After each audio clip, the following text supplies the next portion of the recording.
Hi friends, আসসালামু আলাইকুম। আশা করছি তোমরা সবাই ভালো আছো আর আমিও ভালো আছি। আমার সুইটি মাম্মিস কিচেনে একটা নতুন রেসিপি নিয়ে আমি চলে এসেছি। আজকে আমি বানাবো টক দই কাস্টার্ড।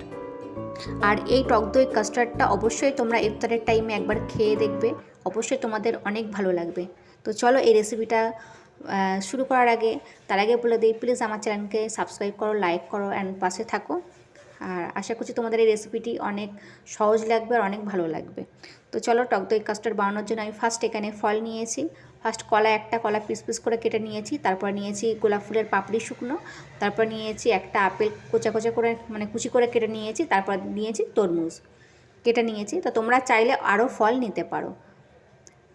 তারপরে আমি একটা পাত্র নিয়েছি, পাত্রের মধ্যে 1 প্যাকেট ঠান্ডা দুধ আমি ঢেলে দিয়েছি।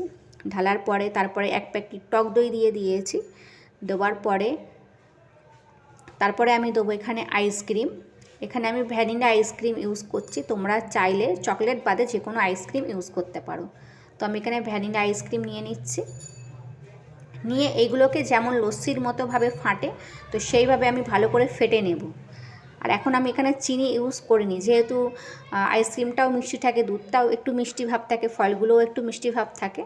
তো এখন আমি চিনি দিইনি। তো ভালো করে আমি ফেটে নিয়েছি, তোমরা দেখতে পাচ্ছ। ফাটার পরে তারপরে একটা একটা করে ফলগুলো ভালোভাবে সাজিয়ে নেব। তো ফার্স্ট আমি এখানে অ্যাপেল নিয়ে নিয়েছি, তারপর নিয়েছি তরমুজ নিয়ে নিয়েছি, ভালোভাবে সাজিয়ে নেব। তারপরে ওপর দিয়ে একটু কলা দিয়ে দিয়েছি, সাজিয়ে নিয়েছি ভালো করে। তারপরে লাস্টে ওপর থেকে আমি শুকনো গোলাপ ফুলের পাপড়িগুলো ছড়িয়ে দেবো ডেকোরেশনের জন্য। দেখতেও ভালো লাগবে আর সত্যিই দেখতে খুব সুন্দর লাগে। তো রাখার পরে আমি একটু ড্যাব ড্যাব করে দিচ্ছি, যাতে ফলগুলো টক দই দুধকে অ্যাবজর্ব করতে পারে। একটু চামচ দিয়ে একটু ড্যাব ড্যাব করে ডুবিয়ে দিচ্ছি। তারপরে হালকা ওপর থেকে চিনি দিয়ে দিচ্ছি।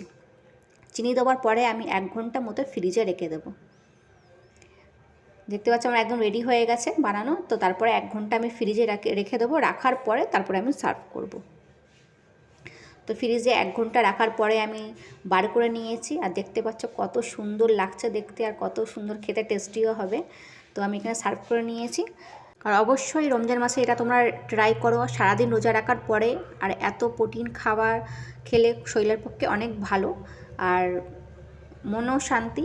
তো আশা করছি ফ্রেন্ডস আমার এই ফুড কাস্টার্ড ভিডিওটি তোমাদের অনেক ভালো লেগেছে। আর ভালো লেগে থাকলে অবশ্যই আমার চ্যানেলকে সাবস্ক্রাইব করবেন, লাইক করবেন, শেয়ার করবেন আর অবশ্যই ভালো থাকবেন।